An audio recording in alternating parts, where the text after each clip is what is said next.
Here we are at the Laws Museum with Jerry and his Arrastra, right? Good morning. Is that how you pronounce it? I'm not sure exactly how to pronounce it. Arrastra? I don't speak Spanish, and it's a Spanish word for drag along the ground. All right, well that sounds good. So tell us about this Arrastra. This is used for what? It's called the poor man's mill. It's for grinding rocks, Okay. especially rocks that have gold or precious minerals in them.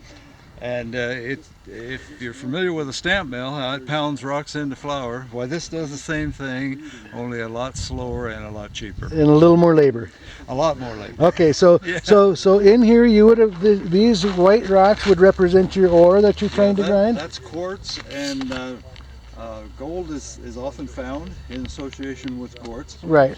And so they grind and grind and grind until they get it down into powder. And this would be called what? Dragstone? This is the dragstone. We call it the street.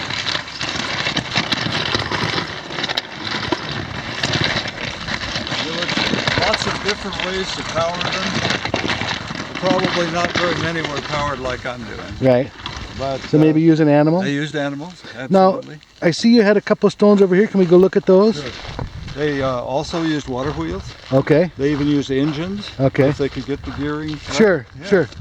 Yeah, in fact, the one I saw did it had a bull wheel and it had been used with an engine. Yeah, where was that? This is in Joshua Tree. Oh yeah, okay. There's good. one there. So now these are dragstones. Yeah, these are drag stones that were used in a Arrastra somewhere. And you see these scratches in them? Yes. They're all straight. That means that it was drug from these chains back here. This one only had one hole, and it drug like this. This one, we don't know where that one came from. It just appeared here. This one came from a mill down in Poverty Hills, and it had two hooks on it. And so we know that that these were used as Arrastra dragstones. If you're out and you find a stone that's very smooth and flat like that, that's what that is. It might be a dragstone. It might be a floor stone because they kind of get smooth too. They're down underneath. You don't see them. Oh, so so that's the ore is going to be sitting on top of something. It's got to be against something, right? Yes. And the way to tell the difference, well, two ways to tell the difference between a dragstone and a floor stone is the dragstones will have holes in them for the attachment. The floor stones won't. They're just placed in there. The dragstones will usually have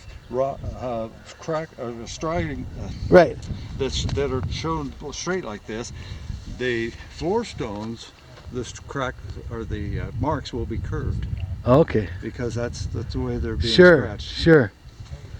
And then these are the side stones here, and sometimes if the dragstones are running up against them, they'll get smooth. They'll have a mark on them too. Yeah. Oh, that's interesting. Many Arrastras that you find out in their original condition won't be complete. They sometimes all you'll find is a few of the wall stones, and one of the tip-offs is if they're in a circle. And this is about a 10-foot diameter circle, and that's a typical size. That's pretty standard? Yeah. Nice. Well, thanks for showing us the Arrastra, and boy, what a beautiful view behind you of the mountains. Isn't that something? You got? The Law's a beautiful place. It is, and you got a nice place to work here, and you got so much old stuff to play with. That's right. And you got your buddy Ron over there, and you got Jay over here. So, well, thank you, sir. I appreciate it. Thank you. Thanks for coming. And we'll see you again sometime.